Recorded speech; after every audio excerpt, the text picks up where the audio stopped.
Next, we will meet Deborah Lannon, a new chaplain at Novant Health Brunswick Medical Center. Welcome, Deborah. Thank you. It's great to be here today. It is such a pleasure to have you on the show.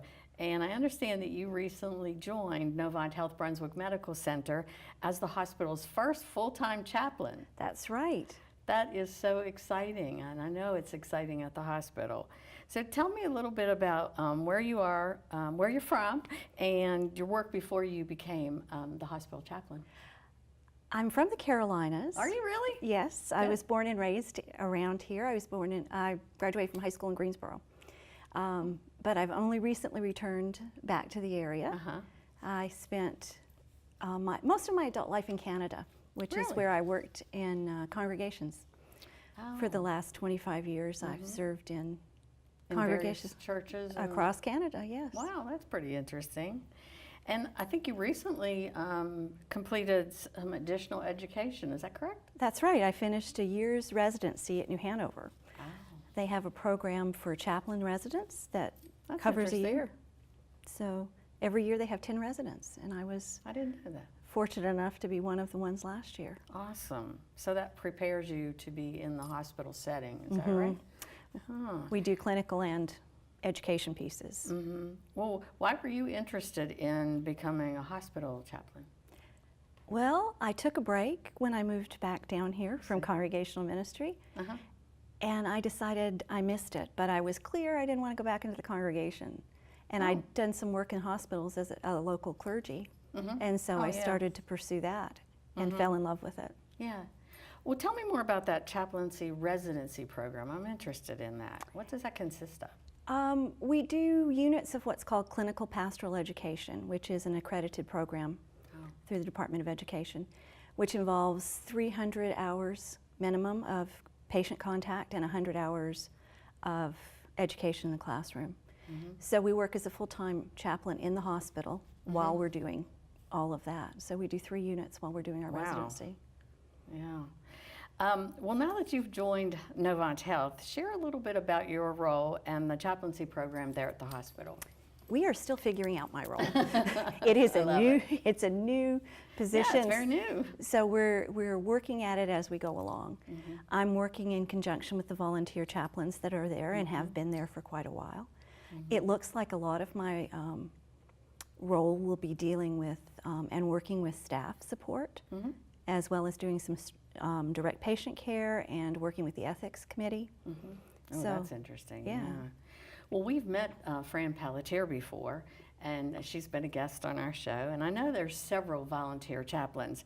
Tell us a little bit more about the volunteer chaplaincy program. That is what has kept the spiritual care program alive at Brunswick for the last, I think, at least 15 years. There are 18 volunteer chaplains that have given time and energy and commitment. I know, I see them every day. There are people who come in and round on every room, Monday through Friday. And somebody always has a pager so that if there's an emergency, it can be answered and responded to.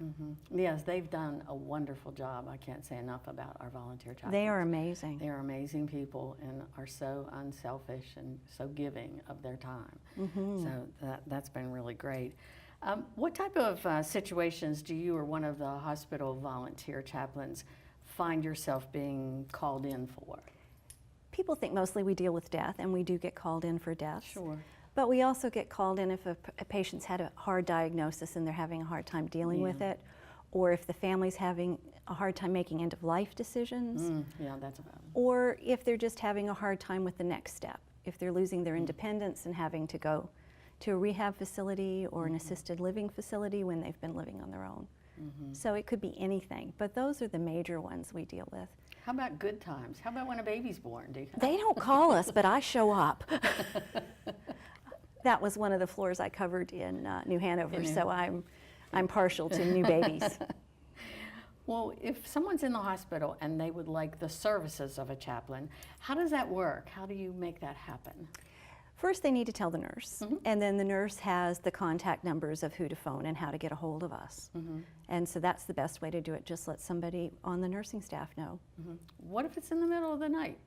we have someone with a pager that answers calls in the middle of the night. So that's for emergency calls.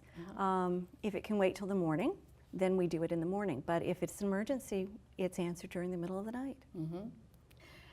Wow, that's a big Yes, job. It is. Now I understand there's also a chapel. Tell me about that. It's a beautiful little space in the hospital that I don't think many people know about. Probably not. It's quiet. There's space for people to come and sit, a place for them to put prayers in a book.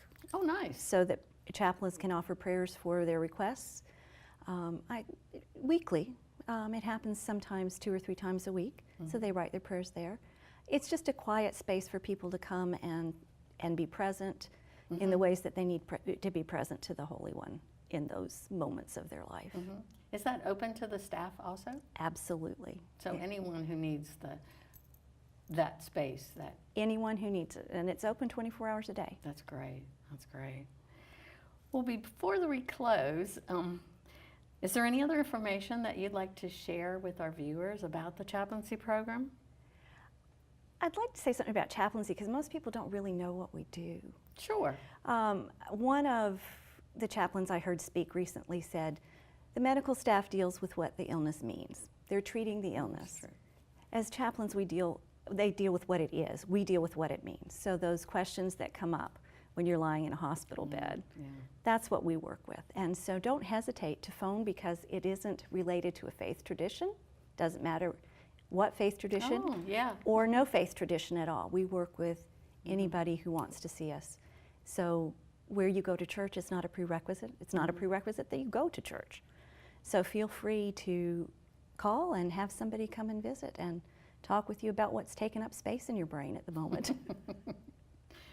You got a couple hours? I want to call you. Sure. Well, great. Well, we're really happy to have you here in our community and at our hospital. You've been a pleasure to have on the show, and I'm sure you're going to be very busy. Yes, already, but thank you so much. It was a pleasure to be with you. Thank you.